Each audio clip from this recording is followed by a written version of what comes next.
दोस्तों नमस्कार। स्वागत है आपका एक बार फिर से हमारे YouTube के इस नए वीडियो में। तो दोस्तों एक बार फिर से हम आपके लिए लेकर आ गए हैं हिंदी के एक महत्वपूर्ण टॉपिक जिसका नाम है अनेक शब्दों के लिए एक शब्द। ये जो क्वेश्चन है ये सभी मुख्य एग्जाम में पूछे जाते हैं, जैसे कि UPPSC RO UPPCL ARO assistant accountant. इन सभी एग्ज़ाम्स के लिए बहुत ही ज़्यादा महत्वपूर्ण क्वेश्चन है जो कि हम आपके लिए लेकर आए हैं। तो चलिए शुरू करते हैं। और अगर आपने हमारे चैनल को सब्सक्राइब नहीं किया तो हमारे चैनल को सब्सक्राइब कर लीजिए। तो पहला प्रश्न है हमारा, एक हाथ से दूसरे हाथ में देना, इसके लिए एक शब्द का प्रयोग क्या होगा? परजीवी कहेंगे उसको, परिवर्तन कहेंगे उसको, वैष्णव कहेंगे या फिर हस्तांतरण कहेंगे। तो इसका जो राइट आंसर होगा वो होगा ऑप्शन नंबर डी। हस्तांतरण को जो है, जैसे किसी एक हाथ से दूसरे हाथ में किसी चीज़ को दी जाती है, यह सत्ता का जो हस्तांतरण होता है। जैसे एक सरकार जीती, उसके बाद चुनाव के बाद जो दूसरी सरकार जीतती है तो उसको सत्ता का हस्तांतरण कहते हैं। तो इसी का जो राइट आंसर होगा वो होगा ऑप्शन नंबर डी। आगे बढ़ते हैं। पर्वत की तलहटी क्या कहलाती है? इसके लिए एक शब्द क्या होगा? घाटी होगी, उपत्यका होगा, द्रोण होगा या फिर बेसिन होगा। तो इसका जो राइट आंसर होगा वो होगा ऑप्शन नंबर बी। उपत्यका को पर्वत की तलहटी के रूप में जाना जाता है। अगला प्रश्न है हमारा, शक्तिशाली, दयालु, शांत, धीर और योद्धा नायक, इसके लिए जो एक शब्द का प्रयोग अगर हम करेंगे तो किस शब्द का प्रयोग करेंगे? धीर ललित को, धीरोद्धत को, धीरोदात्त को या इनमें से कोई नहीं। तो इसका जो राइट आंसर होगा वो होगा ऑप्शन नंबर सी। धीरोदात्त अगर हम किसी को कहेंगे तो उसकी ये विशेषता होगी, वो शक्तिशाली होगा, दयालु होगा, शांत होगा, धीर होगा और योद्धा नायक होगा। तो इसका जो राइट आंसर होगा वो होगा ऑप्शन नंबर सी। बढ़ते हैं अगले प्रश्न पर। अगला प्रश्न है हमारा, किसी संस्था के 25 वर्ष पूरे होने पर होने वाले उत्सव के लिए एक शब्द है, उसको क्या कहेंगे? किसी जो कोई संस्था है उसके 25 वर्ष पूरे हो गए हैं तो उसको क्या कहेंगे? उसमें जो हीरक जयंती कहेंगे उसको, या रजत जयंती, या शताब्दी या फिर स्वर्ण जयंती। तो इसका जो राइट आंसर होगा वो होगा ऑप्शन नंबर बी। 25 वर्ष पूरे होने पर किसी संस्था के या किसी भी चीज़ के तो उसको रजत जयंती के रूप में मनाया जाता है।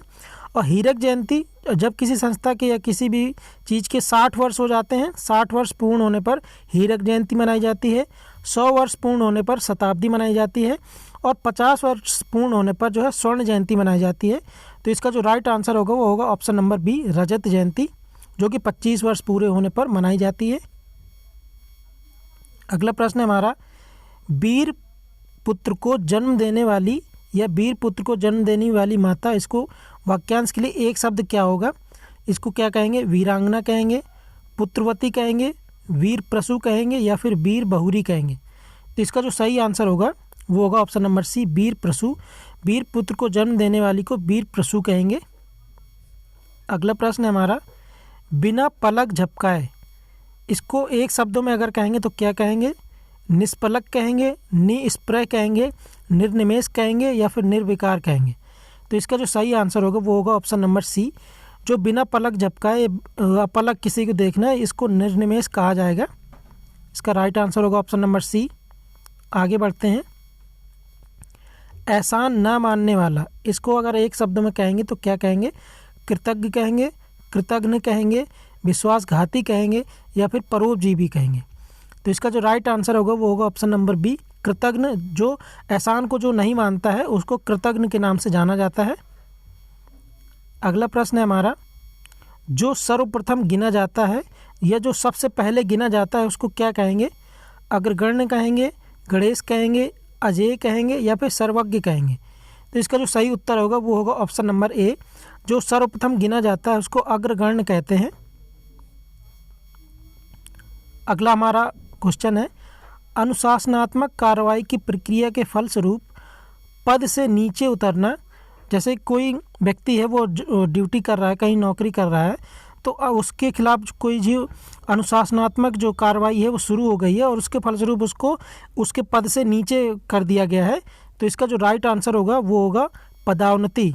इसको एक शब्द में पदावनति कहा जाएगा। ये तीनों ऑप्शन, प्रोन्नति, पदोन्नति, पदावधि, ये तीनों गलत हैं। इसका राइट आंसर होगा ऑप्शन नंबर डी। बढ़ते हैं अगले प्रश्न पर। अगला प्रश्न है हमारा, ऐसी जीविका जिसका कुछ ठीक ठिकाना ना हो, इसके लिए एक शब्द क्या होगा?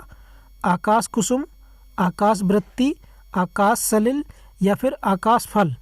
तो इसका जो सही उत्तर होगा वो होगा ऑप्शन नंबर बी, आकाश वृत्ति। ऐसी जीविका जिसका कुछ ठीक ठिकाना नहीं रहता, जिसका कोई निश्चित नहीं रहता, तो इसको आकाश वृत्ति कहते हैं। इसका राइट आंसर होगा ऑप्शन नंबर बी। अगला प्रश्न है हमारा, जिसका इलाज ना हो सके इसको क्या कहेंगे? एक शब्दों में जिसका इलाज ना हो सके, इसके लिए असाध्य कहा जाएगा या दुसाध्य कहा जाएगा या साधनहीन कहा जाएगा या फिर श्रमसाध्य कहा जाएगा। तो इसका जो राइट आंसर होगा वो होगा ऑप्शन नंबर ए, जिसका इलाज ना हो सके उसको असाध्य कहा जाएगा। जैसे किसी बीमारी का इलाज नहीं हो पा रहा है तो उसको असाध्य बीमारी कहते हैं। तो इसका उसी प्रकार इसका राइट आंसर होगा ऑप्शन नंबर ए। बढ़ते हैं आगे। तिलक लगाने में किस अन्न का प्रयोग किया जाता है? गेहूं का, अक्षत का, जौ का या फिर उड़द का? तो इसका जो राइट आंसर होगा वो होगा ऑप्शन नंबर बी, तिलक लगाने में अक्षत का प्रयोग किया जाता है। हमारा उत्तराधिकार में प्राप्त संपत्ति के लिए एक शब्द है, उसको क्या कहेंगे? उसको रिक्त कहेंगे, धरोहर कहेंगे, वसीयत कहेंगे या फिर संदाय कहेंगे। तो इसका जो राइट आंसर होगा वो होगा ऑप्शन नंबर ए, उत्तराधिकार में जो संपत्ति प्राप्त होती है उसको रिक्त कहा जाता है। ऑप्शन ए इसका राइट होगा। अगला प्रश्न है हमारा, पेट की अग्नि को क्या कहा जाता है? पेट की अग्नि को दावाग्नि कहते हैं, बड़वाग्नि कहते हैं, जठराग्नि कहते हैं या फिर मंदाग्नि कहते हैं। तो इसका जो राइट आंसर होगा वो होगा ऑप्शन नंबर सी, जठराग्नि। पेट की अग्नि को जठराग्नि कहते हैं। और आगे प्रश्न है हमारा, प्रत्युत्पन्नमति, इसके लिए जो एक शब्द है इसका क्या इसकी व्याख्या होगी? प्रत्युत्पन्नमति, तो उत्तर देने की क्षमता, या जो फिर से उत्पन्न हुआ हो, या जिसकी बुद्धि में नई नई बात उत्पन्न होती हो, या जो तत्काल उत्तर दे सके। तो इसका जो राइट आंसर होगा वो होगा ऑप्शन नंबर डी, जो तत्काल उत्तर दे सके उसको कहते हैं प्रत्युत्पन्नमति। इसका राइट आंसर होगा ऑप्शन नंबर डी। बढ़ते हैं आगे। अगला हमारा क्वेश्चन है, अंतेवासी, इसके लिए एक शब्द का क्या होगा, क्या व्याख्या होगी? अन्य स्थान पर रहने वाला, या अंत तक रहने वाला, या फिर गुरु के समीप रहने वाला शिष्य, या किसी विद्या को अंत तक पढ़ने वाला। तो इसका जो राइट आंसर होगा वो होगा ऑप्शन नंबर सी, गुरु के समीप रहने वाला जो शिष्य होता है उसको अंतेवासी कहा जाता है। बढ़ते हैं अगले प्रश्न पर। अगला प्रश्न हमारा, कार्य को नए ढंग से करने की पद्धति, इसके लिए एक शब्द क्या होगा? पारस्परिक होगा, नवागंत रूप होगा, या नवीनीकरण होगा, या फिर आधुनिकीकरण होगा। तो इसका जो राइट आंसर होगा वो होगा ऑप्शन नंबर जो है सी, नवीनीकरण को, कार्य को नए ढंग से करने की या किसी नए तरह से करने के लिए जो प्रक्रिया होती है वो नवीनीकरण कहलाती है। इसका राइट आंसर होगा ऑप्शन नंबर सी।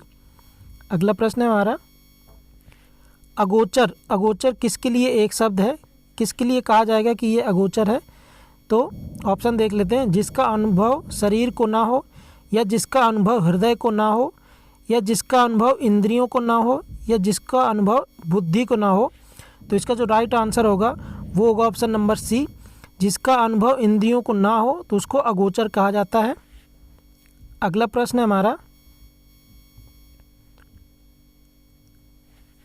जो अपने कर्तव्य को निश्चय ना कर सके, जो अपने कर्तव्य का निश्चित ना कर सके, इसका राइट आंसर क्या होगा? इस वाक्य के लिए एक शब्द में अगर हम कहें तो क्या कहेंगे? द्वंद्वग्रस्त कहेंगे, या फिर भ्रमित कहेंगे, या फिर किन कर्तव्य विमूढ़ कहेंगे, या फिर द्विविधाग्रस्त कहेंगे। तो इसका जो राइट आंसर होगा वो होगा ऑप्शन नंबर सी, किन कर्तव्य विमूढ़ को। पूरी अगर इसकी व्याख्या करें शब्द की तो इसका जो व्याख्या होगी वो होगी जो अपने कर्तव्य का निश्चय ना कर सके। तो इसका राइट आंसर होगा ऑप्शन नंबर सी। बढ़ते हैं अगले प्रश्न पर।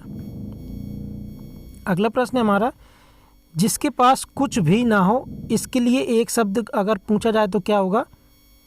अकिंचन कहा जाएगा, या किंचित कहा जाएगा, या आकुंचन कहा जाएगा, या फिर अलभ्य कहा जाएगा। तो इसका जो राइट आंसर होगा वो होगा ऑप्शन नंबर ए, अकिंचन। जिसके पास कुछ ना हो उसको अकिंचन कहा जाता है। तो दोस्तों, अगर आपको हमारे ऐसे वीडियो पसंद आ रहे हैं तो आप हमारे वीडियो को लाइक कीजिए, हमारे चैनल को सब्सक्राइब कीजिए, जिससे कि हम आपके लिए और ज़्यादा वीडियो लाने के लिए प्रेरित हों। तो चलिए मिलते हैं अगले वीडियो में, तब तक के लिए नमस्कार।